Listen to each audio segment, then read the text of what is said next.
దేవరకొండ పట్టణంలోని జాతీయ బీసీ సంక్షేమ సంఘం రాష్ట్ర కమిటీ పిలుపు మేరకు బీసీ సంక్షేమ సంఘం ఆధ్వర్యంలో ర్యాలీ, ఆర్డీఓ ఆఫీస్ ముందు ధర్నా, వినతి పత్రం అందజేసి ఈ సందర్భంగా బీసీ సంక్షేమ సంఘం రాష్ట్ర కార్యదర్శి సామాజికవేత్త డాక్టర్ చింతపల్లి శ్రీనివాస్ గౌడ్ మాట్లాడుతూ బీసీ జనకుల గణన కులాల వారీగా సమగ్ర కులగణన చేసి జనాభా ప్రకారం 42% రిజర్వేషన్లు ప్రకటించిన తర్వాతే స్థానిక సంస్థల ఎన్నికలు జరపాలి.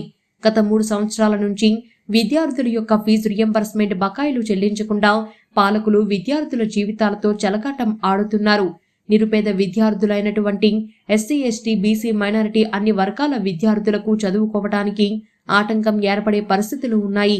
ప్రైవేట్ కళాశాల యాజమానులు కూడా అధ్యాపకులకు జీతాలు లేకపోవడం వలన ఇబ్బందులు పడుతున్నారు. తక్షణమే ప్రభుత్వం ఆలోచించి ఫీజు రియంబర్స్మెంట్ విడుదల చేయాలని ప్రభుత్వాన్ని కోరారు. లేని ఎడల బీసీ సంక్షేమ సంఘం ఆధ్వర్యంలో పెద్ద ఎత్తున ఆందోళన కార్యక్రమాలు చేస్తామని ప్రభుత్వాన్ని హెచ్చరించారు. ఈ కార్యక్రమంలో బీసీ సంక్షేమ సంఘం నియోజకవర్గ ప్రధాన కార్యదర్శి చొల్లేటి భాస్కరాచారి, బీఎస్పీ పార్టీ జిల్లా అధ్యక్షులు ఏకుల రాజారావు, రిటైర్డ్ ఉద్యోగుల సంఘం కార్యదర్శి అంకం చంద్రమౌళి, కొండా లలిత, గౌరూచు బ్రహ్మచారి, తూటుపల్లి శ్రీనివాసులు, బొమ్మిడి వెంకటయ్య, కోటేశ్వరరావు, వరం బుచ్చయ్య, ముసిని వీరయ్య, ప్రైవేట్ కాలేజీ యాజమానులు, లెక్చరర్స్, విద్యార్థులు తదితరులు పాల్గొన్నారు. జాతీయ సంక్షేమ సంఘం ఆర్ కృష్ణయ్య గారి పిలుపు మేరకు రాష్ట్ర స్థాయిలో అన్ని ఆర్డీఓ కార్యాలయం ముందు, జిల్లా కలెక్టర్ ముందు ముట్టడి కార్యక్రమాన్ని దేవరకొండ బీసీ సంక్షేమ సంఘం ఆధ్వర్యంలో ఏర్పాటు చేసుకున్నాం. ఈ ఆర్డీఓ కార్యాలయం ముట్టడికి ముఖ్య కారణం ఏంటంటే గతంలో ఉన్నటువంటి ప్రభుత్వము బీసీలకు స్థానిక సంస్థ ఎన్నికల్లో 33% ఉన్నటువంటి రిజర్వేషన్లను 23% తగ్గించింది. గతంలో ఇప్పుడు అధికారంలో ఉన్నటువంటి ప్రభుత్వము 42% స్థానిక సంస్థ ఎన్నికల్లో బీసీ కులగణన చేసిన తర్వాతే అమలు చేస్తామని హామీ ఇచ్చి ప్రజల ఓట్లతోటి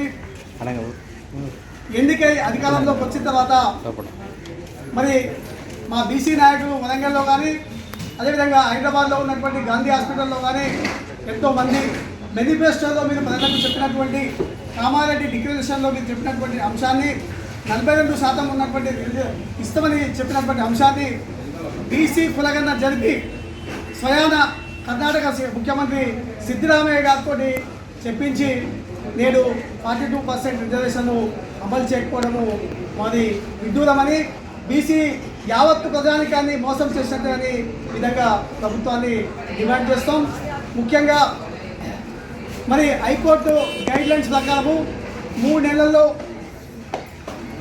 బీసీ కుల సమగ్రమైనటువంటి బీసీ కులగణన సామాజిక, రాజకీయ, ఆర్థిక వెనుకబాటుతనము, అభివృద్ధి పైన బీసీల పైన సమగ్రమైనటువంటి కులాల వారిగా కులగణన చేసి 3 నెలల్లో రిపోర్ట్ చేయాలనేది మరి హైకోర్టు గైడ్లైన్స్ ఇచ్చింది.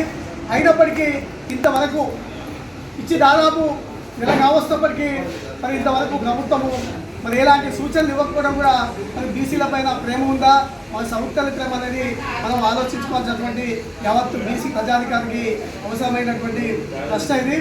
మరి కాబట్టి అదేవిధంగా ఖచ్చితంగా జాతీయ స్థాయిలో కూడా సుప్రీంకోర్టు ఏం చెప్పిందంటే ఇది బీసీ కులగణన కానీ కులగణన అంశాలన్నీ కూడా ఏంటంటే కేంద్ర ప్రభుత్వానికి, రాష్ట్ర ప్రభుత్వానికి అధికారాలు చెప్పింది.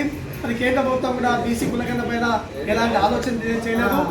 ముందుగా ఈ రాష్ట్రంలో ఉన్నటువంటి ప్రభుత్వము సమగ్రమైనటువంటి బీసీ కులను చేసి 42% స్థానిక సంస్థల్లో రిజర్వేషన్ ప్రకటించిన తర్వాతే ఎన్నికలకు పోవాలని ప్రభుత్వాన్ని డిమాండ్ చేస్తాం. అదేవిధంగా మరి ఇక్కడ సాధారణమైనటువంటి స్కూళ్ళల్లో కానీ కాలేజీలో కానీ చదువుకునేటటువంటి పిల్లలు ఎక్కువ ఎవరంటే SC, ST, BC, minority creamy layer కింద రానటువంటి పిల్లలే ఉంటారు. కాబట్టి మరి చాలని జీవితాలతో నిరుపేద కుటుంబంలో పుట్టి చదువుకోని స్థితిలో ఉన్నప్పుడు గ్రామీణ ప్రాంతాల్లో ఉన్నటువంటి పిల్లలు మరి ప్రైవేట్ కాలేజీలో పెట్టి చదువుకుంటుంటే కేవలం స్కాలర్షిప్ పైన మాత్రమే ఆధారపడి జీవించేటటువంటి మరి కాలేజీలు కానీ విద్యార్థులకు కానీ మరి స్కూళ్ళ కాలేజీల యొక్క ఫీజు కట్టేటటువంటి పరిస్థితి లేదు.